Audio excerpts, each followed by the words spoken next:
So, good evening, students. Let us continue with this series of human resource management via recorded video sessions. So, in today's session, we shall be able to talk about the remaining topic of the fourth unit as per the syllabus of yours. And according to me, the topics to which we are going to cover this session are performance appraisal, motivation and morale, and managing cultural diversity in tourism industry. Though managing cultural diversity in tourism had already been partially covered. So without any delay, let us proceed. Students, whenever we used to talk about the term performance, performance have got certain meaning.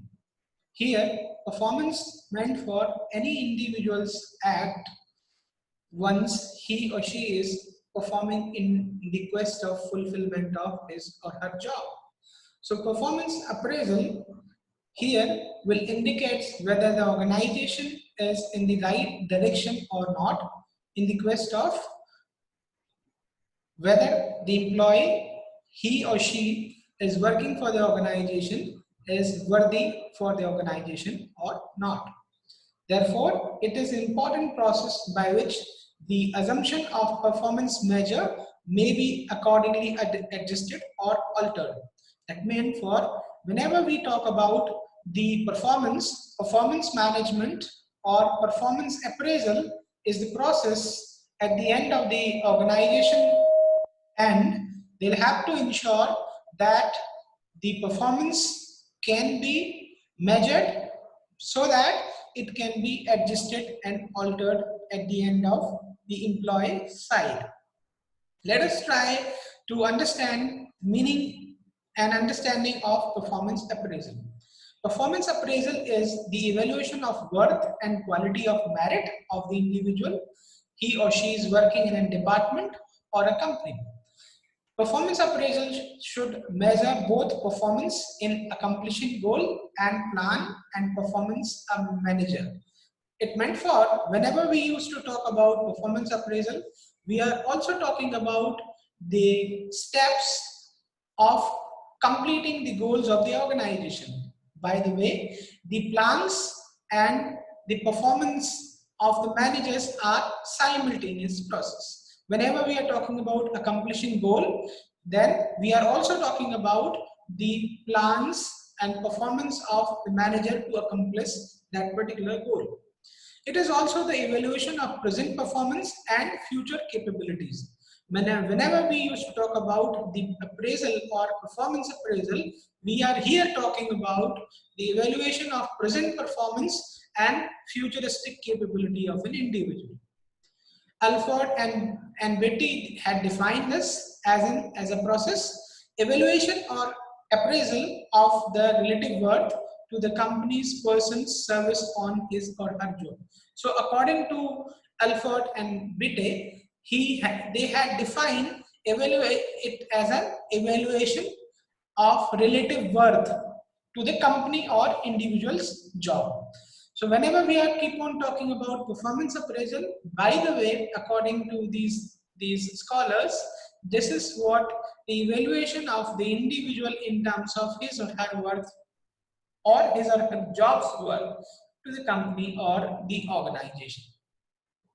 As a matter of fact, performance appraisal is a systematic, a periodic, and so far as humanly possible and impartial rating of an employee's excellence in matter pertaining to his or her present job and to potentiality for a better job.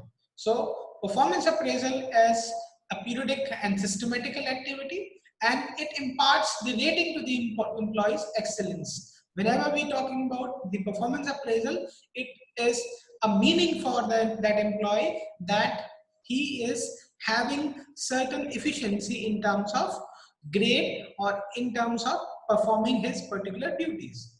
Performance appraisal is a continuous activity, as most of the phenomena in the management or human resource management are ongoing process.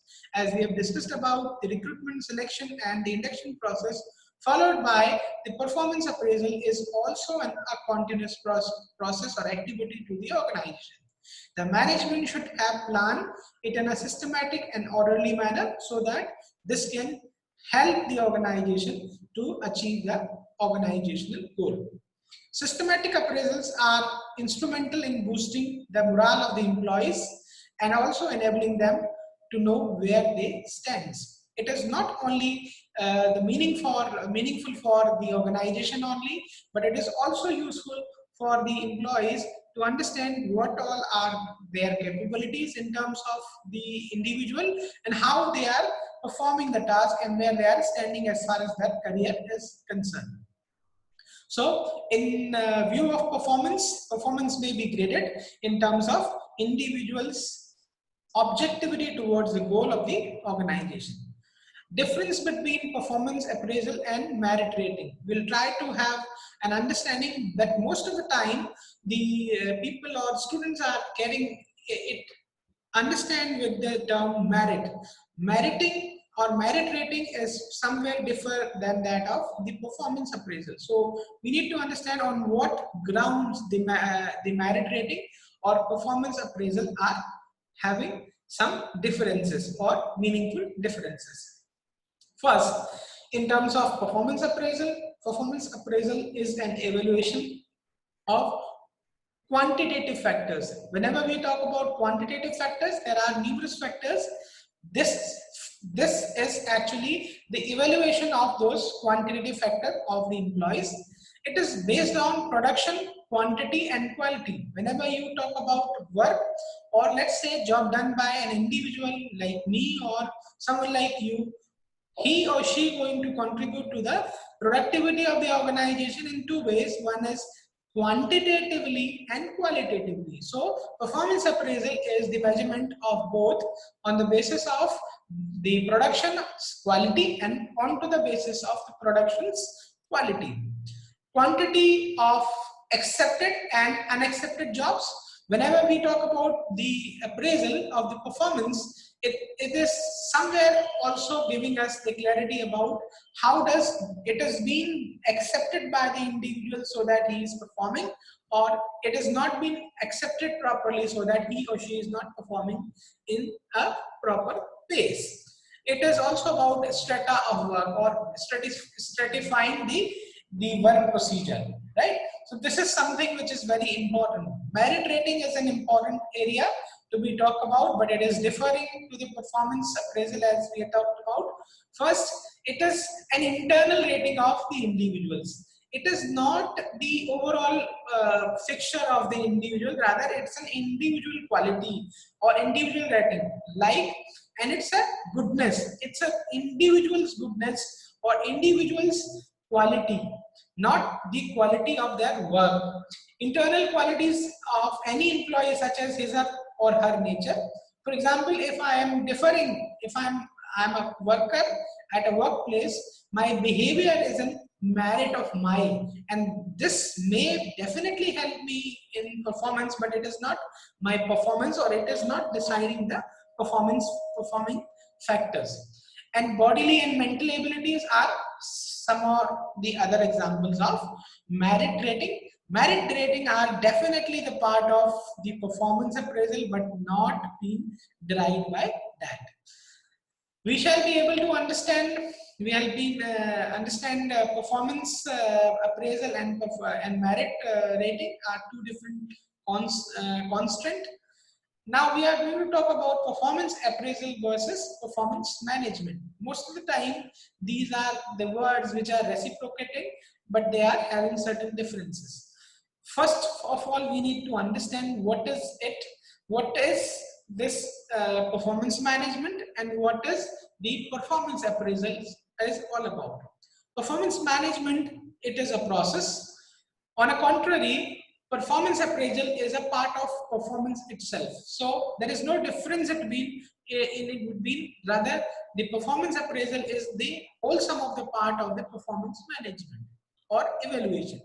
Performance management is some sort of goal setting. It has been understood by the goal setting of an organization, followed by it consolidates with the different sum total goals of the different individuals, and their goals or their contributions are contributing to the organization to upgrade their ultimate goal.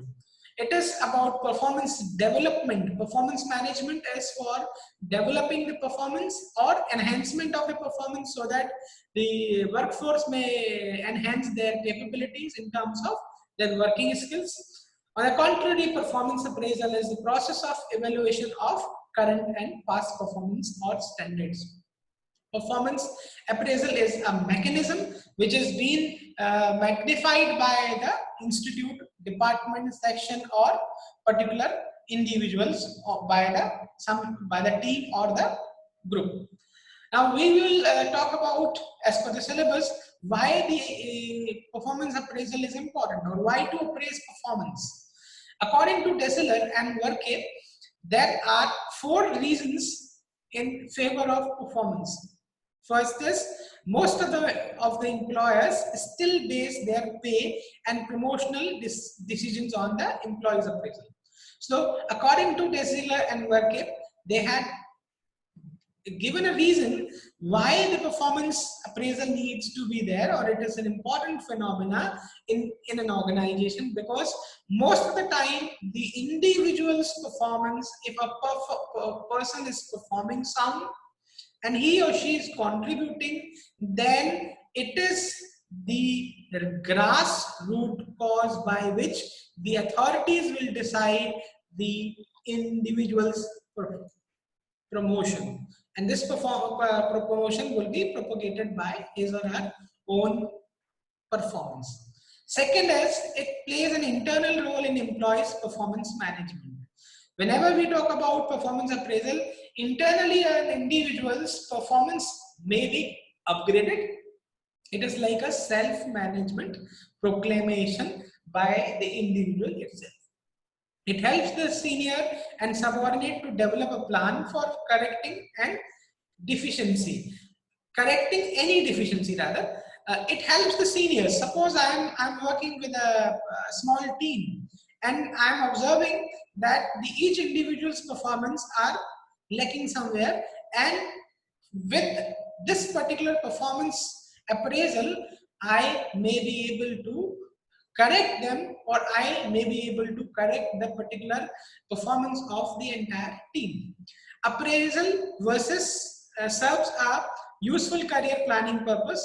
Whenever we talk about appraisal, it serves as a useful career planning purpose for the individuals and for the organization on the other hand. As we talk about why the performance appraisal is required, let us try to understand its importance in more conventional way. I shall be able to read this particular PPT, and this will be: the appraisal of performance is expected to provide answer to many questions in the management of people in the organization. They are answering certain questions which are related to the management in terms of who, what, why, when, or about their performances. On the contrary, the performance appraisal may serve the following objective in the organization. Number 1, a systematic performance appraisal provides information of great assistance in making and enforcing decisions in the organization. Whenever we keep talking about performance appraisal or importance of performance appraisal, it is important because to cater or to enforce certain decisions which may upgrade the organizational functioning are because of performance appraisal. So that is important. Next is, it is a systematic performance appraisal which serves to guide employees' development. Whenever we keep on talking about who is the performing measuring, then according to that particular answer, we shall be able to plan his or her performance, and according to his or her performance, where he is lacking or she is lacking, or where he is good or where he is not good at, probably we shall be able to more clear about his or her development in terms of employee. It also puts a psychological pressure on people to improve performance on the job. For example, if an individual is being casual in his or her working approach, then definitely the individual will keep on trying to work out certain thing positively so that he or she may upgrade or his or her performances. Performance or appraisal also serves to maintain fair relationship in the group. Whenever we are talking about the goodness of appraisal, it will affect the entire group while maintaining very good relationships or rapport. Let us talk about objectives of the performance appraisals quickly. To measure and improve the job performance of an employee and to identify his or her potentialities for other work. Performance appraisal's objective is to measure and improve the job performance of an employee and to identify his or her potentialities. There are two things to be talked about. One is to measure and to improve job performance and to identify his or her potentialities. Let me give you an example for this particular propagation. Whenever we are keep on talking about improvement of the job of an individual, while improving, for example, someone called John is improving his job performance, then that meant for we are keep on identifying certain potentialities of John at work. So that these are cross functioning, right? Whenever we are talking about performance of an employee, of any individual, we are keep on watching or identifying his potentialities of the work. Next is to identify the need and areas of further training and development of the employees. Then the goodness of the training, how good we are at our work. By the name of performance appraisal, we shall be able to upgrade ourselves, and this particular saying will help us, the individuals, the organization, to help us sort out the decisions of training and development process for the employees. It will help us to reduce the grievances among the employees forever. Individuals are different and therefore their grievances are also different, and therefore they will keep on changing with their own attitudes. It is to make the compensation plans more scientific and rational.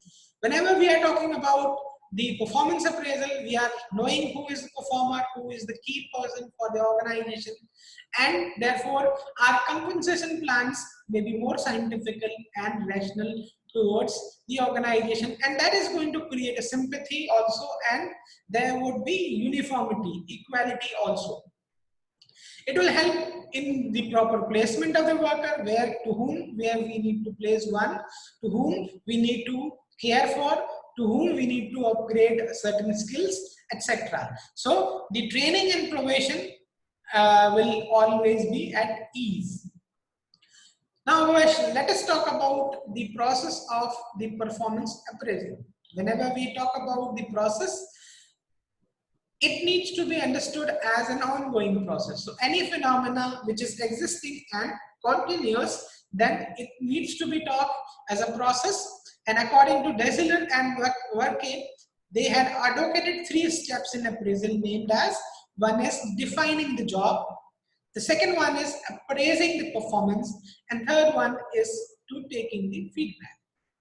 Let us talk about these 3 steps. Whenever we are talking about concentrating on the defining the job, what all are the works an individual is supposed to do in his particular job description, so as whenever we are keep on talking about his job done or duties done justified by the qualitative or quantitative work or productivity as an outcome of his work, that will definitely help us to appraise his or her performance, because his performance may be upgraded so that the productivity and the profitability in an organization may also be enhanced.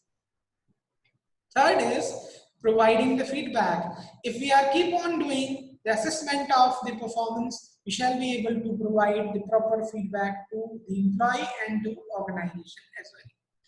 Now let us talk about, with this particular slide, we will talk about the appraisal methods or techniques what we people are using in the corporate world or in terms of business. Students, there are many techniques as such, but as per the syllabus of yours, few of the techniques we shall be able to discuss. Rather, there is no great need or no mentioning in your syllabus about any techniques. We need to just talk about the performance appraisal, but as a sincere student or as a sincere learner, we must need to know all such, and we are going to quote one or two in general for your understanding and learning. So let us talk about appraisal methods and techniques, which all are the organizations in modern world are applying for making the aware who is performer, who is not performer, who is in need of promotion, and who is in need of great amount of training. So the first type of method of the or technique is the casual or unsystematic or haphazard appraisal, which is an orthodox approach and the earlier approach. Nowadays, most of the managements are not preferring this sort of appraisal techniques. The second one is, which is important or maybe called up as traditional and highly systematic appraisal. Once we are talking about traditional, that need not to be understood that it is an old-fashioned phenomena, rather it is scientific. Whenever the new phases of scientific management being adopted, especially in social sciences or in management, let's say in human resource management mainly, the more good ideas comes ahead, and people had adopted or people had tried to adopt those good ideas. And as far as those traditional and highly systematic appraisals, there are 4 categories into it mainly. Some of the other scholars are defining more other ways. First is straight ranking method. Second one is peer comparison techniques. Third is man-to-man comparison. Fourth is grading methods or rating scale method. So we will talk about straight few in the next discussion, but let me quickly give you an understanding what all are these techniques all about. Once we are talking about peer comparison techniques, whenever we talk about the individuals, we are keep on talking about their teams and their understanding of each other, and this understanding can make the organization or the HR manager aware that their comparison to this particular pair is far better. Man-to-man comparison is an individual comparisons in terms of the planning, in terms of policy making, controlling, defining, and creating good result to the organization. Grading is one of the important method which is more scientific but not being used in modern or 21st century scenarios. In 21st century scenarios, the modern performance methods of appraisals are being used. It may be called up as 360 degree of techniques of performance appraisal may be used over there. Ranking method, one of the important method, as we are talking about, that very few of them, 2 or 3 that we are going to discuss. So first one is ranking method, as we have discussed. This was ranking method is one of the first one in traditional or highly systematic appraisal methods. Ranking method is a process in which the manager compares the performance of employee with the employees of the same rank or the grade. So whenever we are keep on talking about employee like as an individual X or Y, we are keep on talking about someone like a professor is performing, then a professor needs to be compared with the professor only.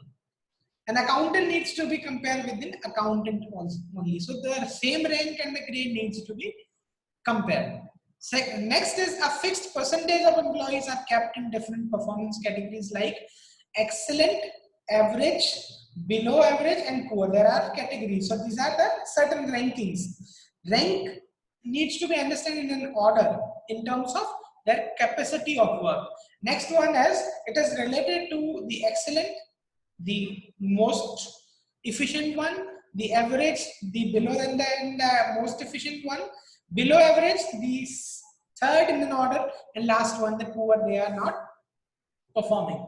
This method is used when the managers have to make decisions as to which person is the best worker for given period. Let's say in an organization for next financial year or last financial year, who was the worker, or who among the worker or workforce is the sound worker, sound in terms of his performance, in terms of best performance, and who needs to be promoted, which employees is being laid off and who had not to be promoted. Under such circumstances, the ranking method comes handy to HR managers in evaluating them correctly. So this is something about ranking methods. Now we are going to talk about 360-degree method or 360-degree of evaluation or appraisal method. The 360-degree performance appraisal method was first used in the 1940. 1940, that is a time where the most of the time this scientific experiments were getting through, and it was the early management phenomena, management time in the organization. It analogs to the multiple points of the compass. The 360-degree methods provide each employee the opportunity to receive performance feedback from his or her supervisor. Whenever we keep on talking about the feedbacks, it is all about from all. That is what the name is 360-degree. From peers, first of all, the same category individuals or ranking. Staff members, the people those are not the part of the peer group, rather the whole staff, the co-workers, the people are working but they are not the peers and they are the co-workers, maybe in a different department also, and of course the customers. 360-degree feedback or multiple source feedback is an appraisal or performance assessment tool that incorporates feedback from all who observe and are affected by the performance of a candidate. So this is one of the method which is very key, and to the organization point of view, it is very important in nowadays to assess the employee whichever the best angle possible.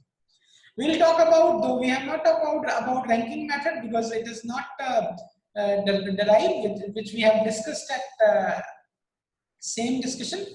We can take only one or two. So we are taking the most important one, the merit, the 360-degree appraisal method. Let us talk about very quickly the merits of 360-degree method. It unfolds the strength and weakness in the managing styles of the assessee. It unfolds about the strength and weaknesses. So it is a total exposure of an individual. What all are their strengths and what all are their weaknesses. Second, it talks about the inflexible managers to initiate self-change. It also talks about that those are not flexible as a manager or a performer rather, to initiate self-change. They need to have, there is a sort of alarming clock that needs to be alarmed on their self-initiate change. Otherwise, either they are not going to be a part of the organization or not going to contribute organization like anything. It helps in creating team spirit. It is all about the team that matters in the organization in these days, and therefore to cater such a particular individuals in catering that particular organization, they are going to help building the team. It reveals truth about organizational culture and ambience. It promotes the democratic climate in the organization. Always the organizational climate need not to be discussed in the appraisal. But here in this particular appraisal system, the climate and the organizational culture is also being discussed, and which may be responsible for the performance of the individuals. So which are not being discussed in the earlier discussion, like ranking or the other method that we have learned. On the other hand, the performance related to the democratic climate of the organization is that it focuses on customers and supplier also, and it also talks about the flatter structure. It also talks about the structure of the organization, which needs to be more grounded or more helping to the individuals. Let us not only talk about the merits, let us also talk about some demerits of the 360-degree method, probably because by mistake or typo mistake, these are written merit. This is rather demerits. Colleagues and responses may be biased.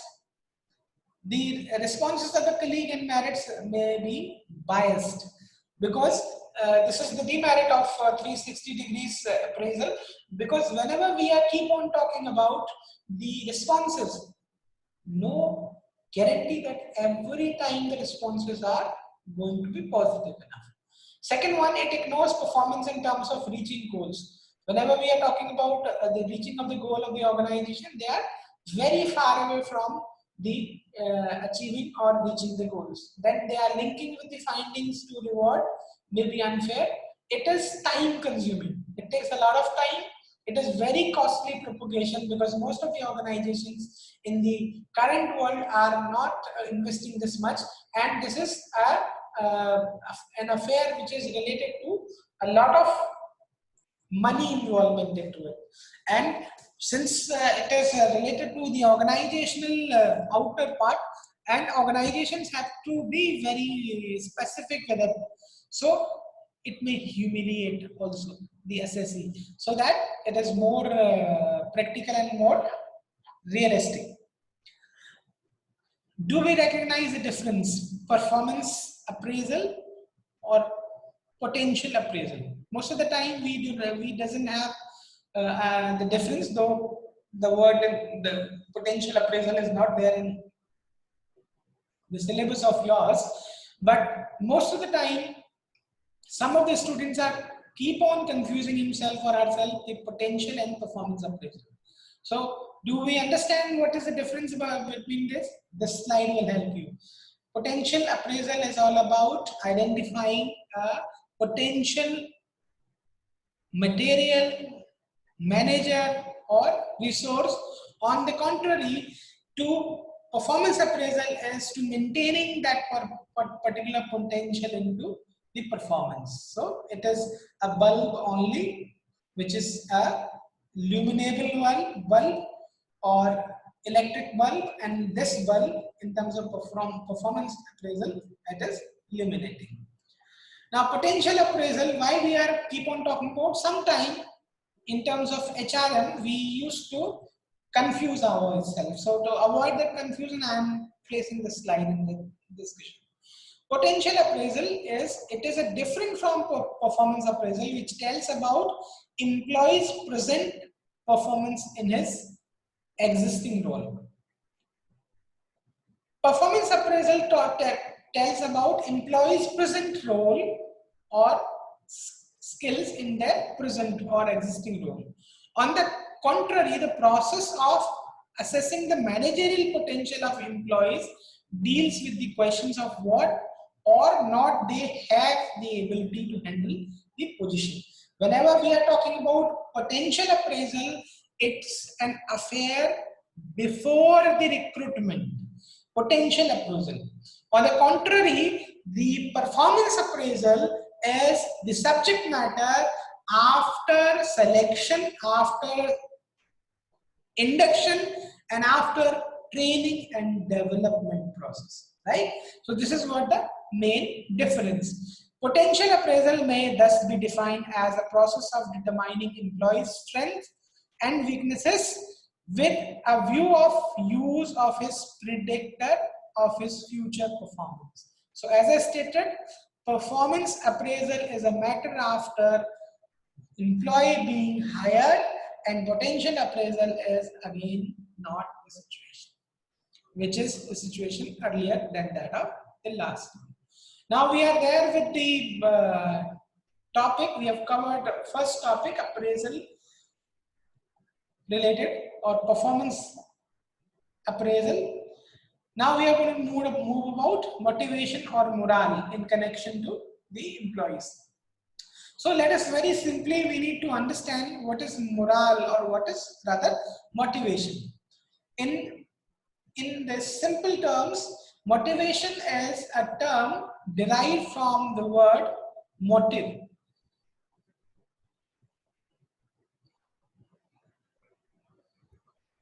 Motivation is a term derived from word motive, as which makes a person active in particular way. So whenever we are keep on talking about motivation, this talks about the word motive as which makes a person active in particular way. So in a very general or the common words, we can understand motivation to the individual as a person's action in a particular way. It is an inner impulse. It's a kind of inner impulse which causing a man to action. For example, if I've got certain work by the name of, I've got a pen and I am to write. So whenever I am keep on reacting or having possessing the motive to the pen, I may have the action called writing. It is an inner impulse causing man to action, right? So this is very important or very much related or connected with the terms of human resource management, because whenever we are talking about any impulse which may cause any action or any word which is motive as which to makes a person in the action. In other words, we can, or as simple words, we can understand motivation as a person works to satisfy his or her needs. What all are our needs? A person's needs are the basic needs which may allow me to have the necessities. For that I am making some action, and the action and motivation is the process of causing a person realize their need. So this is another way of defining. Let us try to understand few more definitions scientifically. According to Michel and Meike had stated about motivation. They are the psychiatrists or social scientists. They had defined motivation as a set of attitude and values that predisposition a person to act in a specific goal-directed manner. If I am working for the academics or fulfillment of the institutional goal, then my work is specific act, and this is predisposition of those values or attitude which I am set up with. Let me try to give it the explanation in the easier manner. If I keep on talking about the Michel's and Mickey's motivation definition, motivation is a set of attitude and values that predisposition of a persons to act in a specific goal-directed manner. Let us not talk about institute. If you take an example of any team, be as a teammate, team member, or a part of a team, I may direct myself to have a specific act which is a predisposition of my values and attitudes which allows me to favor the team or which allows me to contribute to the goals of the organization, which allows me to predisposition of my actions, and these are towards the organization. Okay, so this is what about motivation according to some scholars that we have talked about. Now we'll talk about motivation in more stringent or general manner. Motivation is an invisible inner state that energizes human goals, directed behavior, which can be divided into two components. So if we are keep on trying understanding the motivation, motivation is an invisible inner state which may not be sought to me, but it is an energy inside me which may help me goal directed behavior. For example, I have to complete this session. For this, what I need to do, I have an invisible inner state that I have to complete some syllabus. What do I need to do that? I need to prepare a video lecture in the lockdown. So what I need to do, it energizes me the human goals. For that, what I need to do first, I need to go through the books and content, and then I try to make a PPT out of it, and then I have to brush it up. How do I will deliver my PPT? And then once I on the camera and then try to record this. So this is my inner state that energizes me as a human being to achieve my goal directed behavior, which can divide into two components. One is direction of behavior, how to reach the goal. One is goal is, what is my goal? Direction of the behavior is how to reach my goal. Goal is to prepare the lecture or to complete the session. How to do? So this is what action. Second is the strength of behavior. The strength. How hard or strongly the individual will work. For this particular propagation, how hard a student or a teacher is working for comparing, compiling the notes and editing them, trying to figure it out, PPT, and then scrolling that PPT and reading it, and then finally try to record it onto the camera. So motivation is an individual's inner state that energizes human goals, directed behavior, which can be derived into two components. One is the direction of behavior, how to reach the goal. Second one is the strength of behavior, how hard or strongly the individual will work. Let us take one more small definition of W.G. Scott. He is also a psychiatrist, a social scientist. He narrates about the motivation. What a wonderful line these are.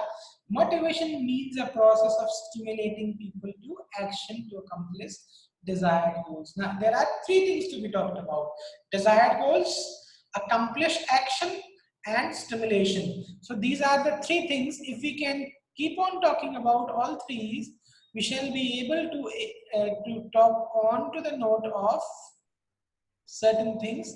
One is, it is the stimulation of people and then action to accomplish and to goal.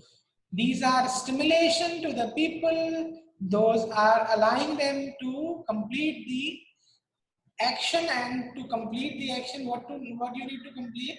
You need to complete your goal. So this is what the definition according to the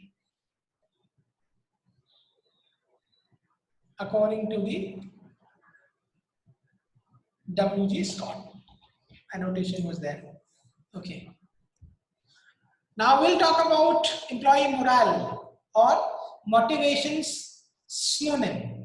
Employee morale is defined as overall satisfaction, outlook, and feeling of well-being that an employee holds in the workplace. So if you keep on talking about the employee morale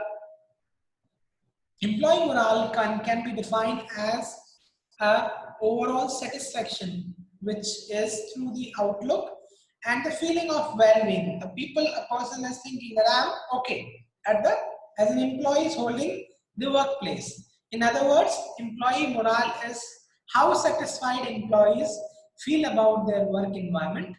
And this employee morale is important for many businesses due to its direct effect on productivity. Employees with higher morale exhibit higher productivity, while employees with lower morale shows lower productivity.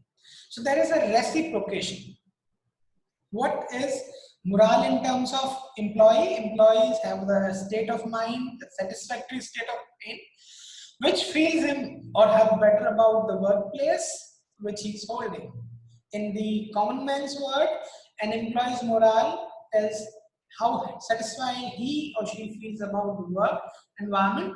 And if he or she is thinking, I am the satisfied one, definitely he or she is going to contribute positively in terms of the results by the name of productivity. So let us talk about importance of high employee morale. There are importance of the morale because first is it creates a better attitude of an individual. I thought for human resource or my HR, what is important is attitude, knowledge, skills and attitude. So KSA, that is knowledge, skills and attitude.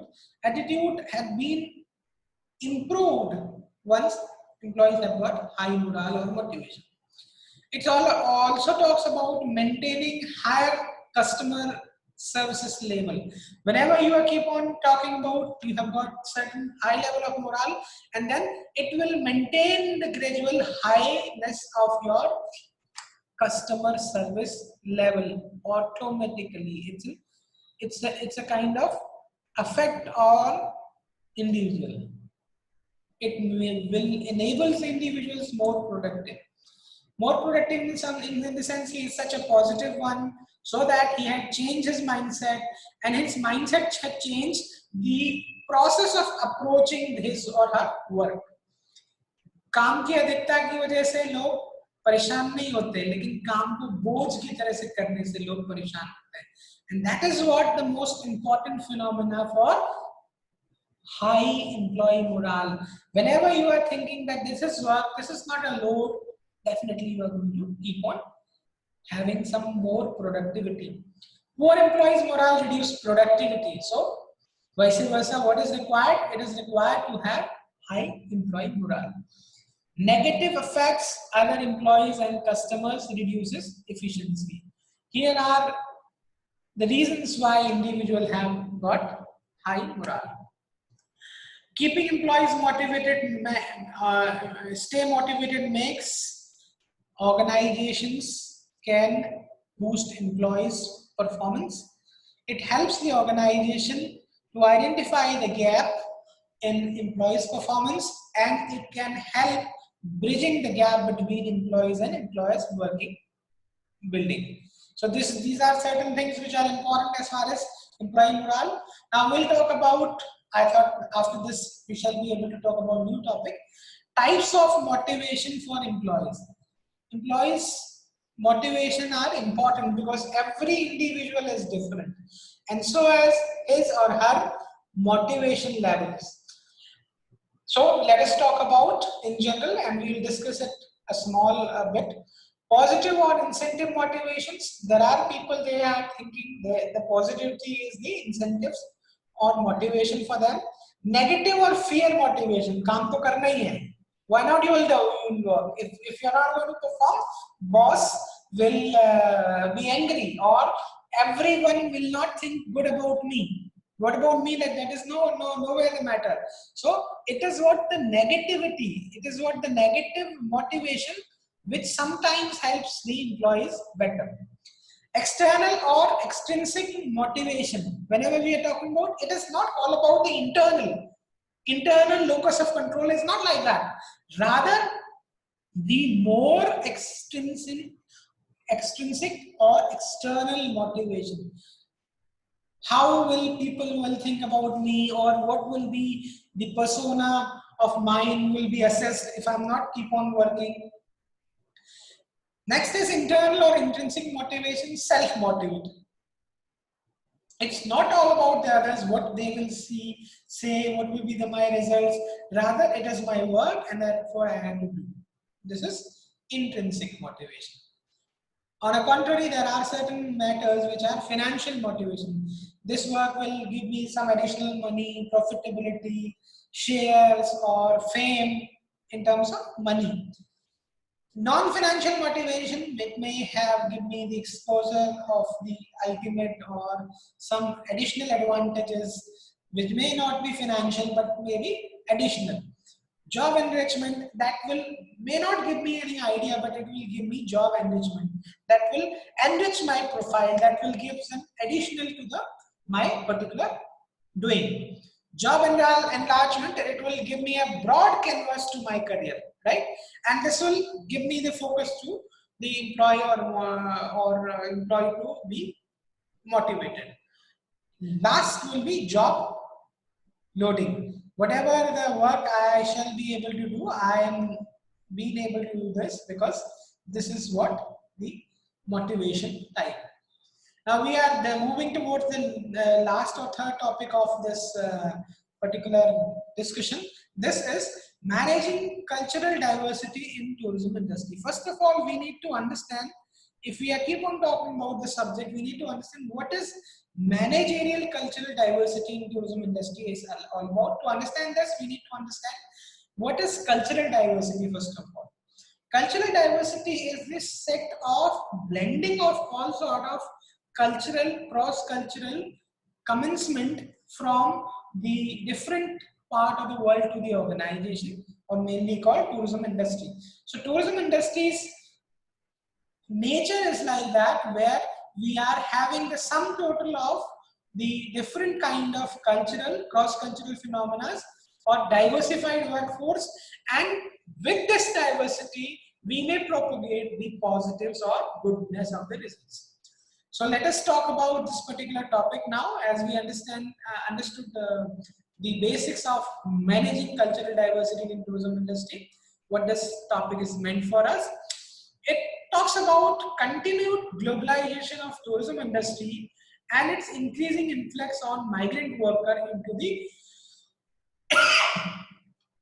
the tourism and hospitality companies make it necessary to effectively manage cultural diversity at workplace in this industry. Therefore, it meant for whenever we are keep on talking about workforce, cross-cultural parameters, tourism industry's nature because of globalization, since we are increasing influx of the migrant workers, and we are talking about an international business. So we have a different propagation of the workers or co-workers, and they are by and large of different cultural capacities, and that too not the national, but it is somewhere like an international sort of exposure, which necessarily made an effective management questions to the scenarios of tourism industry, which makes us or make the tourism workforce cultural diversity as an industry. So it suggests some approaches that can help the companies to successfully manage the cultural differences. Otherwise, there will be certain problems. Why cultural diversity is important in tourism industry? Because by cultural diversity, we mean a world range of cultural differences between nations. We can cut short those impressions that the world community had talked about to a limited level. We will be able to grow with terms of globalization, because large amount of work is from the multinational, and therefore the diversity will help us to not only competing with the domestic but the international market, and therefore we are able to cope up with the global tourists or the customers. Globalization is the trend in hospitality industry too. So this is the era where the globalization has occurred. The people are being transformed and they are revived from the company to company and person to person. And this revival in all shapes, we are getting through an enriched or the combined diversified workforce. And this diversity help us in the ground of customer satisfaction, in the grounds of the preparation of niche products and so many other areas. Along the continued globalization of hospitality industry, in the domestic market, more migrant workers get into the workforce. So globalization itself the cause for this particular migration of the international workforce in the tourism industry, even in the domestic market. That is why managing cross-cultural diversity at workplace is becoming a big issue to most employees in this particular industry. So how do we need to tackle them? First of all, we need to understand what all are the benefits of the cultural diversity of workplace, referring to the tourism industry. Then we will be able to, by the way, we are going to understand what all are the ways by which we can develop the diversity management, which was the topic of first unit that we have discussed already.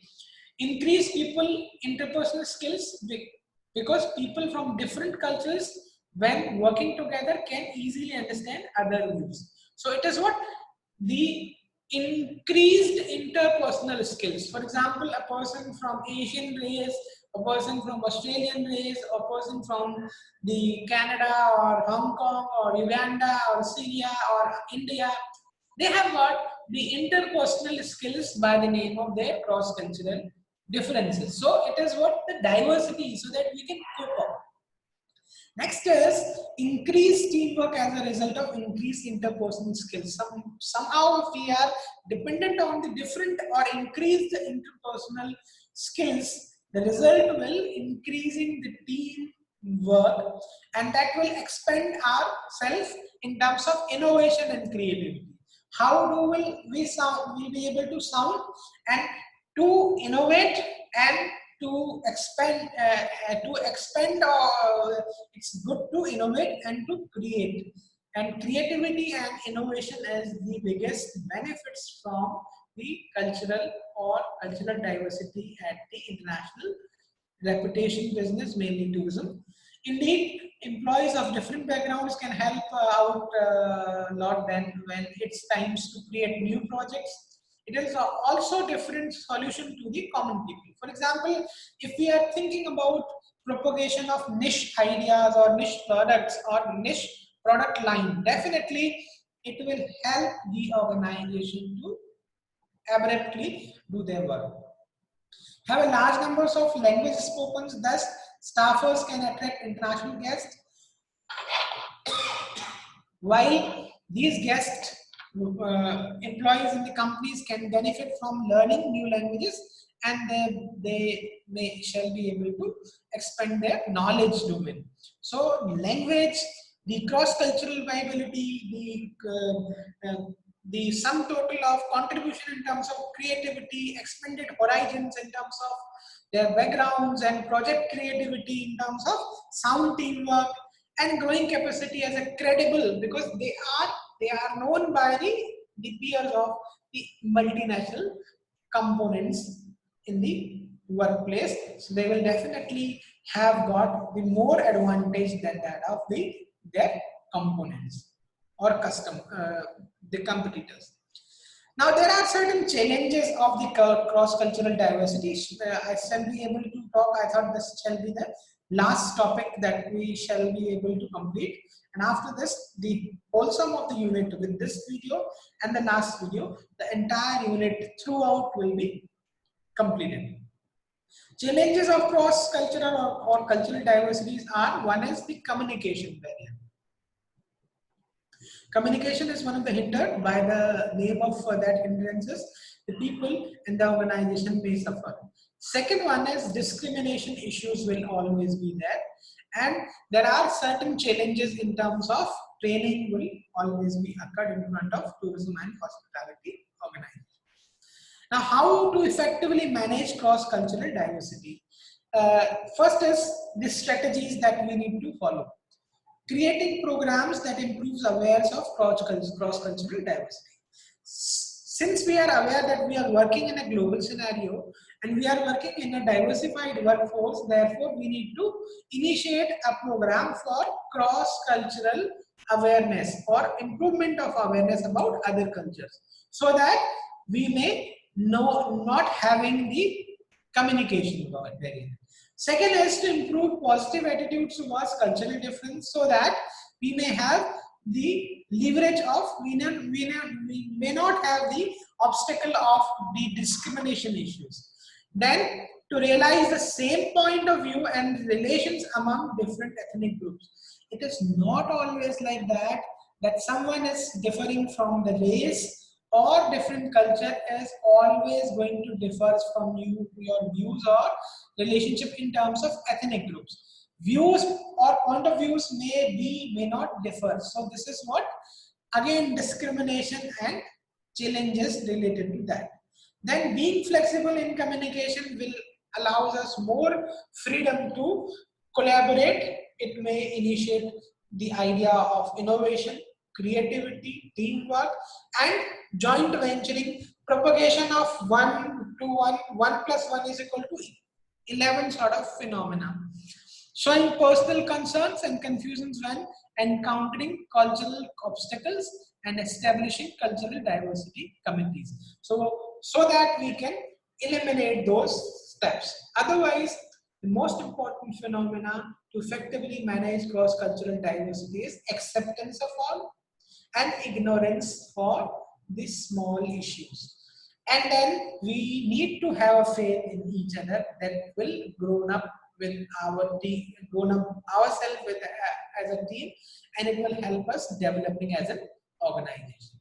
So with these discussions, the topic which we have covered in detail or in depth for almost 45 or 50 minutes lecture, we have completed the entire unit that we have left with, and the topic that we have covered with the performance appraisal in detail, their methods, and then we talk about employee morale and motivation in detail. What all are the benefits? How will we can improvise the benefits of the personnel or employees? And then lastly, we talk about diversity issues or cross-cultural issues in tourism industry.